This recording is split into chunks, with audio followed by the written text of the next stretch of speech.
बच्चों, आज मैं तुमसे वही बात कहने आया हूं जो खुद भगवान श्री कृष्ण ने अर्जुन से कही थी।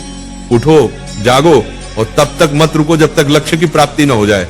आज तुम्हारा रणभूमि में कोई युद्ध का मैदान नहीं, तुम्हारा रणभूमि है तुम्हारा किताबें और सपने, तुम्हारा गांडीव है तुम्हारा पेन, और तुम्हारा दुश्मन कोई और नहीं बल्कि तुम्हारी आलस्य, डर और टालमटोल है। क्यों पढ़ाई से भागते हो? जरा सोचो, जब भी किताब खोलते हो नींद क्यों आती है? क्यों मोबाइल उठाते ही दिमाग तेज हो जाता है लेकिन किताब खोलते ही भारी लगने लगता है? क्योंकि तुम्हारा मन आसान रास्ता चुनता है। मन हमेशा कहेगा चलो बाद में पढ़ लेंगे, अभी आराम कर लो। लेकिन गीता कहती है आत्मा ही मनुष्य का मित्र है और आत्मा ही मनुष्य का शत्रु है। मतलब क्या? अगर तुम मन को कंट्रोल कर लो तो वही तुम्हारा सबसे बड़ा साथी है, लेकिन अगर मन ने तुम्हें कंट्रोल कर लिया तो वही तुम्हें बर्बाद कर देगा। अर्जुन भी डरा हुआ था। उसने कहा, हे माधव, मैं नहीं लड़ सकता, मेरा मन विचलित है। श्री कृष्ण ने कहा, हे पार्थ, उठो, तुम्हारा कर्तव्य युद्ध करना है और युद्ध से भागना अधर्म है। अब सोचो, अर्जुन को कुरुक्षेत्र का युद्ध जीतना था और तुम्हें अपनी पढ़ाई का युद्ध जीतना है। अर्जुन अगर मैदान से भागता तो इतिहास उसे कायर के रूप में याद करता। अगर तुम पढ़ाई से भागते हो तो आने वाली पीढ़ियां तुम्हें हारने वाले के रूप में जानेंगी। गीता का सबसे बड़ा संदेश है, कर्म करो, फल की चिंता मत करो। आज अगर तुम 5 घंटे पढ़ते हो तो तुरंत रिजल्ट नहीं दिखेगा, लेकिन ये मत सोचो कि मेहनत बेकार जा रही है। हर दिन का पसीना, हर दिन की पढ़ाई तुम्हारे अंदर ज्ञान और आत्मविश्वास का पहाड़ खड़ा कर रही है। फल अपने समय पर आएगा और जब आएगा तो दुनिया तुम्हारे कदम चूमेगी। आज तुम्हारा असली दुश्मन पढ़ाई नहीं, तुम्हारा असली दुश्मन है आलस्य, ध्यान भटकना, सोशल मीडिया और कल से पढ़ेंगे वाली सोच। गीता कहती है संयम ही सच्ची विजय है। अगर तुम अपने दिमाग को मोबाइल से हटाकर किताबों पर टिकाना सीख गए तो तुम वही विद्यार्थी बन जाओगे जिसे देखकर लोग कहेंगे ये लड़का भगवान की दी हुई मिसाल है। याद रखो, अर्जुन ने युद्ध इसलिए जीता क्योंकि श्री कृष्ण उसके साथ थे। तुम्हारे पास भी श्री कृष्ण है, तुम्हारे गुरु, तुम्हारी किताबें और तुम्हारा विश्वास। जब भी थक जाओ ये मंत्र याद करो, उठो अर्जुन, पढ़ाई तुम्हारा धर्म है, पढ़ाई तुम्हारा कर्म है। तुम्हारा धर्म अभी सिर्फ एक है, पढ़ाई। बाकी सब इंतजार कर सकता है लेकिन समय नहीं। वक्त निकल गया तो कोई गुरु तुम्हें नहीं बचा पाएगा। अर्जुन ने मैदान में खड़े होकर कहा था, हे माधव, अब मैं तैयार हूं, अब मैं अपने धर्म का पालन करूंगा। आज तुम भी वही कहो, हे प्रभु, अब मैं आलस्य से लड़ूंगा, अब मैं किताबों को अपना धर्म मानूंगा।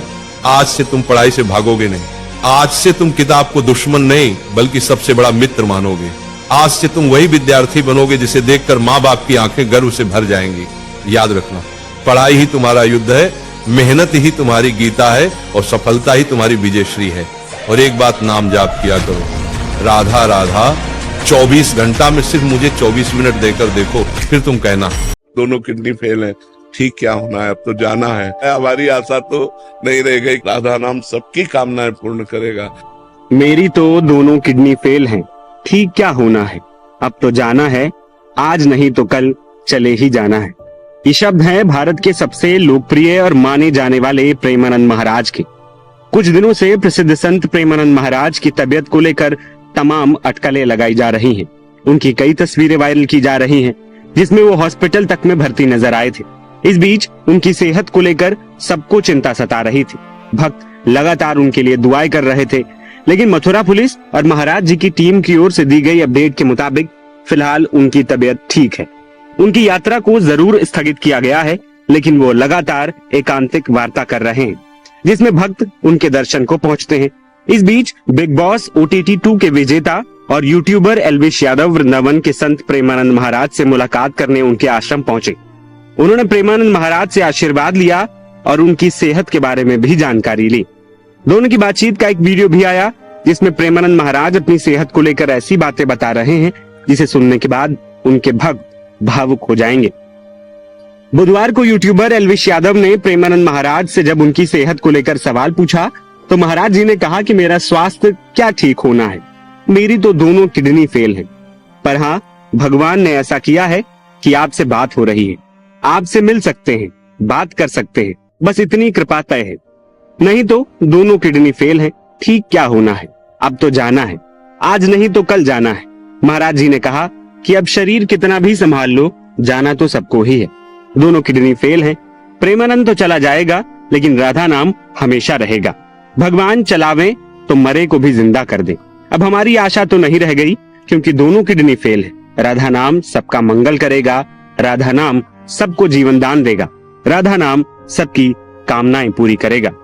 इसके अलावा इस दौरान संत प्रेमानंद महाराज ने एल्विश यादव से यह भी पूछा कि क्या तुम भगवान का नाम जपते हो?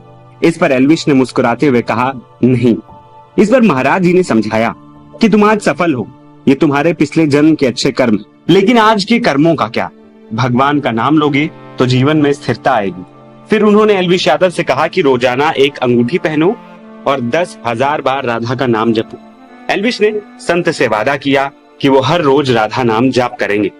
दरअसल प्रेमानंद जी के स्वास्थ्य को लेकर भक्तों की चिंताएं तब बढ़ी थी जब उनकी पदयात्रा रोकी गई थी। महाराज प्रतिदिन रात लगभग 2 बजे श्री कृष्ण शरणम सोसाइटी से लगभग 2 किलोमीटर पैदल चलकर रमण रेती स्थित काली कुंज आश्रम पहुंचते थे, जहां हजारों भक्त उनके दर्शन के लिए इकट्ठा होते थे। पदयात्रा स्थगित होने से यह सिलसिला फिलहाल रुक गया है। संत प्रेमानंद महाराज पिछले लंबे समय से पॉलिसिस्टिक किडनी डिजीज नामक आनुवांशिक बीमारी से पीड़ित हैं।